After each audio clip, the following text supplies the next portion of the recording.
Hi, this is Spencer with Training Camp Texas. I'm bringing you the first of two at-home workouts.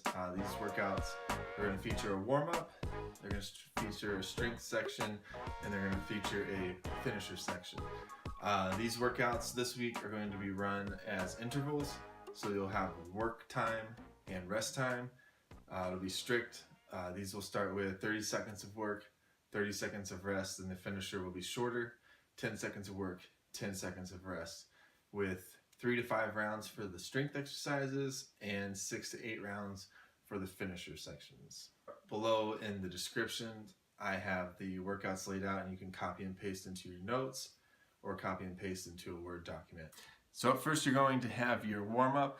The idea behind the warm-up is to just raise your body temperature a little bit. You don't want to go into the workout cold. It's just going to be a nice easy warm-up consisting of toe touches and reaches, so touching your toes, reaching to the sky. We'll have arm circles, hip circles, and a brief walk up and down the stairs. You're going to be touch your toe and reach to the sky. So with your feet underneath your hips, just reach down, touch your toes, and then reach up to the sky and back up. You repeat this 8 times. After the toe touches, we're going to go into hip circles. So you can either have toes, feet underneath your hips, or you can go a little bit wider. With these, just make circles clockwise and counterclockwise. You'll go 5 each way. After the hip circles, go into arm circles, 3 forwards, and then 3 backwards. After the arm circles, we'll walk up the staircase, back down the staircase. After the warm-up, you're going to go into the workout. The workout's set up to be like intervals. So an interval is where you have like a set of time, a specific set time, and a specific set rest. So you'll do an exercise for a certain amount of time, then you'll do a rest after that for a certain amount of time before moving on to your next exercise.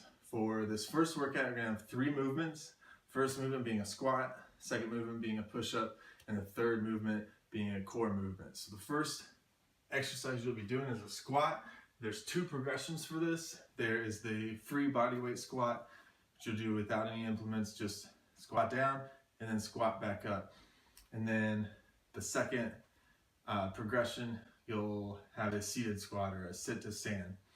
So with the first one, you want to have your feet about hip width apart, and then toes either pointed forward or slightly out. And from here, just sit down and then stand back up. So you'll sit down, stand back up. If you want to use your hands out in front, it'll help as a counterbalance with your core. If not, you can cross your hands in front or behind your head.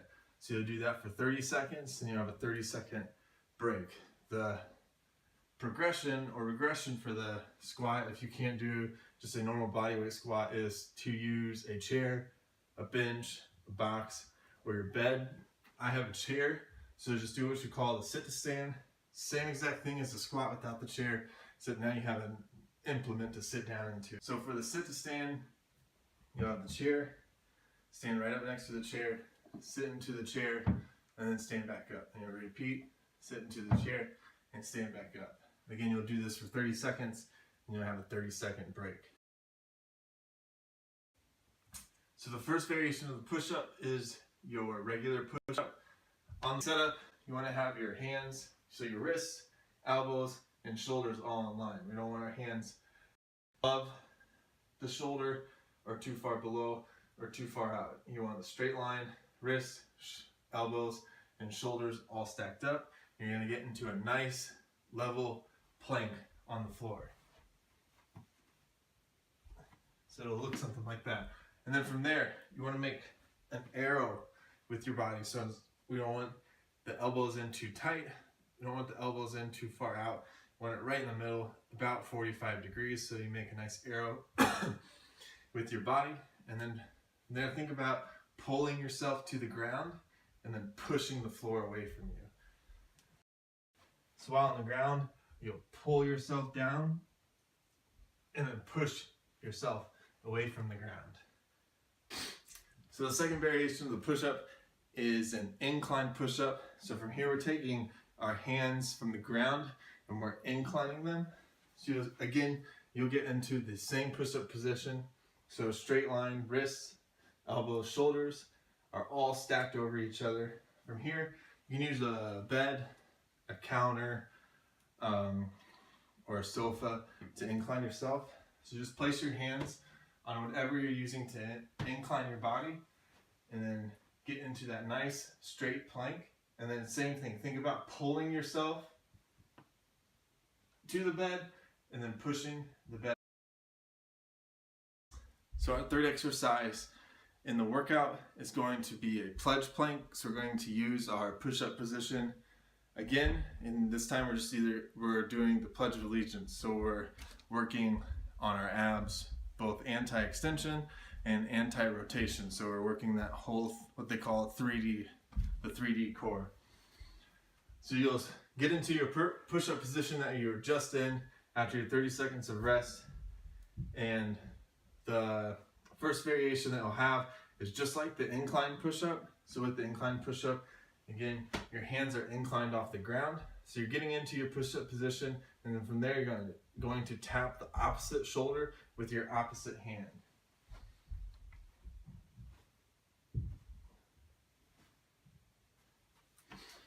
And during the 30 seconds, you're going to alternate sides, nice and slow. So you're in your push-up position,